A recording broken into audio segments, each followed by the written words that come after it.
রাত পোহালেই সিরিজ জয়ের স্বপ্ন নিয়ে মাঠে নামবে লিটন বাহিনী। সেই স্বপ্ন পূরণে চট্টগ্রামে চলছে জোরালো প্রস্তুতি।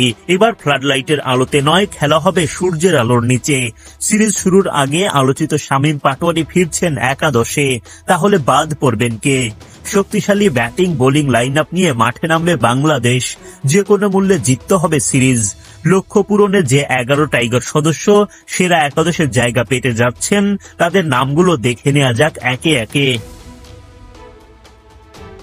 বাংলাদেশের হয়ে ইনিংস শুরু করতে নামবেন দুই বাঁহাতি তানজিদ তামিম ও পারভেজ ইমন। আগের দুই ম্যাচেই দলের প্রত্যাশা মেটাতে পারেননি তামিম। চলমান সিরিজের শেষ সুযোগটা কাজে লাগাতে তামিম উজাড় করে দেবেন নিজেকে। সিরিজ বাঁচানোর ম্যাচে 28 বলে 43 রানের গুরুত্বপূর্ণ নক খেলেন পারভেজ ইমন। এখন সিরিজ জেতার ম্যাচে আরো বড় ইনিংস চাওয়া ভক্তদের। নাম্বার 3-এর কঠিন দায়িত্ব সামলাবেন অধিনায়ক লিটন দাস। 37 বলে 57 রানের ঝলমলে ইনিংস খেলেন দ্বিতীয় টি-20-তে। অধিনায়ক রানের ধারাবাহিকতা ধরে রাখলে বাংলাদেশও এগিয়ে যাবে দারুণভাবে। টাইগার ভক্তদের কাছে নতুন আশার আলো সাইফ হাসান। সিরিজের সকল অপূর্ণতা পুষিয়ে দিতে তিনি নামবেন এই ম্যাচে।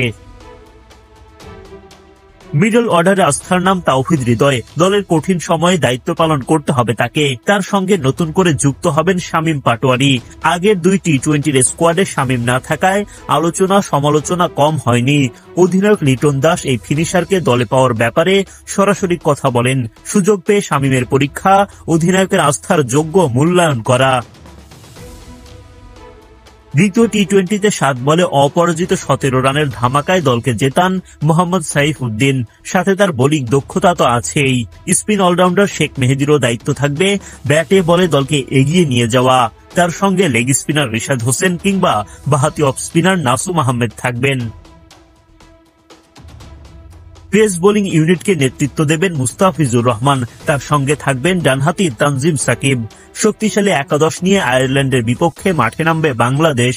চট্টগ্রামে সিরিজের তৃতীয় ও সবশেষ টি-20-তে মঙ্গলবার বেলা 2টায় মুখোমুখি হবে বাংলাদেশ ও আয়ারল্যান্ড।